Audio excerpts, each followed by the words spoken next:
Cruciformity. Did C.S. Lewis invent that word? And how did he solve the chicken and the egg problem? Now, C.S. Lewis died on the same day that John F. Kennedy was assassinated 2 generations ago, but it seems like 60-plus years after his death, C.S. Lewis is everywhere, seemingly immortal, not just because of what he wrote, but because of how he made so many other people see what he wrote. C.S. Lewis packed more quotable wisdom into his body of work than Casablanca, Star Wars, and William Shakespeare combined. That's a bit of an exaggeration. He wasn't just clever with his words. He was a master of imagination, using it as his primary tool in the arena of Christian apologetics. That's what set him apart from other religious thinkers and writers of his era, and it's exactly why he continues to capture the imagination of young minds and hearts today. Once you become familiar with his writings, you can recognize a quote from Mere Christianity or the Screwtape Letters or even one of his lesser-known works when you're halfway through the sentence. His writing style has a signature sound that was as distinctive as Chopin on the piano or Michael Jackson hitting one of his high notes. There is a texture to his thinking, a rhythm to his use of creativity and imagination in revealing something about the Christology of God. So let's dive as deep as we can into one of his great quotes, uncovering the hidden theology that is woven through every brilliant thing he was ever moved to write. Once you start seeing Lewis's world, hopefully you can't and don't want to stop seeing it.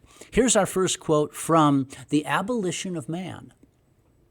If nothing is obligatory for its own sake, nothing is obligatory at all. Lewis says that if we strip away the idea of intrinsic obligation, that is, if nothing carries weight simply because of what it is, then we've dissolved the very ground beneath our feet. Everything becomes negotiable, conditional, and then ultimately meaningless. He's writing against the belief that everything in the universe has value or weight only if it's able to contribute or do something, like provide distraction or pleasure or create wealth. The cross of Christ, Lewis would say, is its own obligation. It has value not because of what it does or what it accomplishes, but because of what it is. Not that the cross of Christ creates obligation or that we are obligated to it in some way, but that the cross itself is self-contained, self-justifying obligation, the thing that simply must be what it is. This is where Lewis becomes, once again, truly radical in his thinking. The word obligation refers to a binding pledge, and in eternity, God has bound himself, Lewis says, to his identity, to his name. He has pledged himself to being the crucified divine human. An obligation is also a promise to a certain condition. And God has promised himself within his own Trinitarian counsel to always be in the condition of glorious crucifixion. Now, we typically understand obligation as something imposed from outside or as a response to something else, but Lewis is arguing for something far more foundational, an obligation that exists simply because it exists, not because of any external reason or cause. An obligation is also a duty or a responsibility, and God is duty-bound to honor his own name and reputation, which isn't because of something he does, namely something he does on Good Friday, but because of who he is in eternity, specifically a cross-shaped image of divine love. And finally, an obligation is something that's tied to law, and the law is part of who God is because the law is part of what's on display at Calvary. Now, we invest the word obligation with the idea of chronology. That is, every definition we have for it is soaked in time, the idea of before and after or cause and consequence. C.S. Lewis asks us to explore the idea of eternal obligation when all of our vocabulary is temporal. A chicken is obligated to lay an egg, just as an egg is obligated to produce a chicken, and so we ask ourselves, which came first, the chicken or the egg? That problem is, of course, rooted in chronology, the passage of time, or once again, the idea of cause and effect. We can't escape or answer this riddle because we're trapped inside of time, asking time-bound questions. But what if the answer isn't in the sequence at all. The cross of Christ, Lewis argues, has nothing to do with that way of thinking. That's what it means to be an eternal object that is its own obligation, having occurred in eternity, which is the real home ground of the cross of Christ. The cross shatters every neat chronological category because it happened once in history on a specific Friday afternoon with Roman soldiers involved, wooden beams and iron spikes, and yet it exists outside history simultaneously. This isn't mystical hand-waving. It's the only way something can be truly foundational, or to use Lewis's own language, to be its own obligation.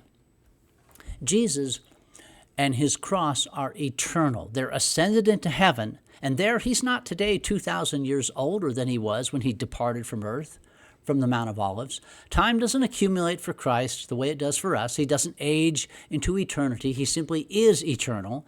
The incarnation wasn't God entering time so much as time being penetrated by the eternal. Now, this has implications for how we understand not just theology, but reality itself. If Lewis is right, and I believe, as you do, that he is, then the cross isn't just the most important event in history. It's the defining reality of eternity itself. It's not that God decided at some point to become cruciform. It's that cruciformity is woven into the very fabric of who God eternally is. And precisely because this cross obligation exists outside of time, as well as being manifested on one particular day in time, there's no way we will ever totally grasp the significance of an eternally crucified God. And this should humble us. We can study the cross for a lifetime, for multiple lifetimes, and never exhaust its meaning. Every generation discovers new depths, new angles, new ways that the cross illuminates both God and humanity. And here's a beautiful paradox. The cross can be truly known without being known exhaustively. We don't need to understand everything about the cross to be transformed by it. We don't need to solve every theological puzzle to encounter the one who hangs there. Lewis understood this tension almost perfectly. The cross is both utterly mysterious and completely accessible. It's infinitely deep, yet it's immediately available to anyone who would look upon it. When we grasp that the cross is obligatory for its own sake, not because of what it accomplishes, but because of what it is, what it eternally is, we discover that Lewis was right. If nothing is obligatory for its own sake, then nothing is obligatory at all, and the cross alone stands as the one self-justifying, eternally binding reality that makes all other meaning possible. So let's get on with the cruciformity of today's adventure.